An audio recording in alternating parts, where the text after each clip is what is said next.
रीवा में रविवार से हज यात्रा के लिए ऑनलाइन फॉर्म भरने की प्रक्रिया शुरू कर दी गई है। घोघर मोहल्ले के सूफी मस्जिद में हज पर जाने वाले लोगों के फॉर्म भरवाए गए। पहले दिन 20 से ज़्यादा लोगों ने हज पर जाने के लिए फॉर्म भरा और करीब आधा सैकड़ा से ज़्यादा लोगों के फॉर्म भरे जाने की उम्मीद है।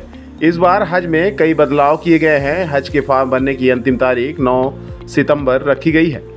हज यात्रा को इस्लाम धर्म में बेहद पवित्र माना जाता है, इसलिए हर मुस्लिम को अपने जीवन में एक बार हज पर जाना जरूरी माना गया है। आपको बता दें कि इस्लाम में कुल 5 फर्ज हैं, जिनमें से एक हज भी है। हर साल बड़ी संख्या में मुस्लिम लोग सऊदी अरब के मक्का में हज के लिए पहुंचते हैं। इस यात्रा के दौरान मुसलमानों को एक प्रोसेस फॉलो करना होता है। 2025 के लिए हज पर जाने की प्रक्रिया शुरू कर दी गई है और इसके लिए ऑनलाइन फॉर्म भरे जा रहे हैं। रविवार को घोघर मोहल्ले में स्थित सूफी मस्जिद में वहीदुन्निसा मेमोरियल ट्रस्ट के माध्यम से हज पर जाने वाले लोगों फॉर्म भरवाए गए। हज पर जाने वाले लोगों को कोरोना गाइडलाइन का पालन करना होगा और दोनों वैक्सीन के डोज लगे होने जरूरी हैं। इस बार हज में कई बदलाव किए गए हैं। पहले जो सुविधा 70 वर्ष के ऊपर वालों को मिलती थी, वो अब 65 वर्ष के ऊपर वालों को भी मिलेगी। पहले हज पर जाने वाले पति पत्नी एक साथ रुक सकते थे, लेकिन इस बार उसमें बदलाव करते हुए अब पति पत्नी अलग अलग रुकेंगे। महिला एक साथ और पुरुष एक साथ रुकेंगे। रविवार को पहले दिन 20 से ज़्यादा लोगों ने हज पर जाने के लिए फॉर्म भरा। करीब आधा सैकड़ा से ज़्यादा लोगों के फॉर्म भरे जाने की उम्मीद है।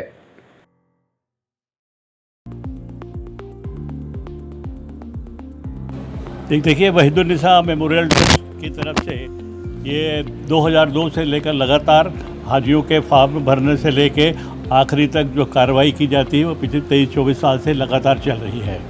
इस बार हज कमेटी के द्वारा थोड़ा सा नियमों में बदलाव किया गया है।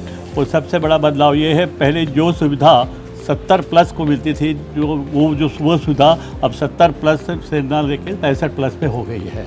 और दूसरी ये है, पहले अगर हस्बैंड वाइफ जा रहे हैं तो पहले एक साथ एक कमरे में रहते थे।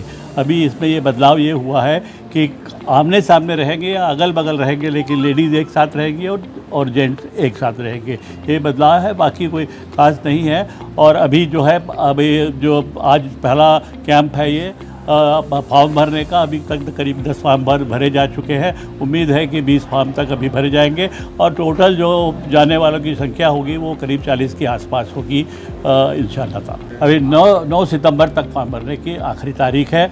हो सकता है ये तारीख बढ़ जाए, हो सकता है ना भी बढ़े। इस साल हज कमेटी द्वारा बहुत सारे बदलाव किए गए हैं, जिसमें जैसा हाजी साहब ने बतलाया कि क्या नाम है, 65 प्लस वालों के साथ में एक कम को जो 70 प्लस में सुविधा मिलती थी वो 65 प्लस में हो गई है।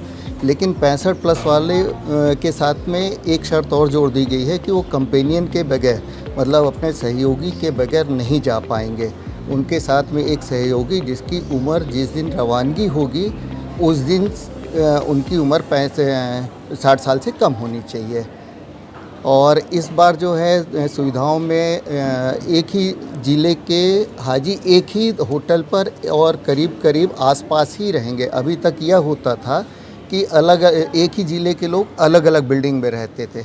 उसको इस बार चेंज करके हज कमेटी द्वारा कोशिश ये की जा रही है कि एक ही बिल्डिंग पे रहे, एक ही फ्लोर पर रहे एक ज़िले के आदमी। इसके अलावा जो है अभी जो इनके एम्बार्केशन थे वो थोड़े से बढ़ाने की कोशिश की जा रही है हज के पूरे हिंदुस्तान में।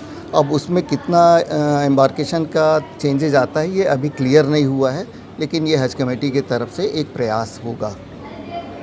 मतलब फॉर्म भरने की 14 अगस्त से स्टार्ट है और 9 सितंबर तक फॉर्म भरे जाएंगे। लगभग अभी 10 फॉर्म भरे गए हैं और उम्मीद है कि लगभग 20 से 25 फॉर्म आज हो सकता है कि भर जाए। और टोटल फॉर्म लगभग 30 से 35-40 की लगभग उम्मीद है कि भरे जाएंगे। यहाँ पे किस तरह की व्यवस्था है? यहाँ तो बहुत अच्छी व्यवस्था, पूरी एक ही छत के नीचे पूरा मतलब में ऑनलाइन फॉर्म भरे जा रहे हैं। ब्लड टेस्टिंग का रिपोर्ट यहीं पर दी जा रही है और पूरी व्यवस्था मतलब पूरा A to Z मतलब पूरा काम एक ही। हाँ जी।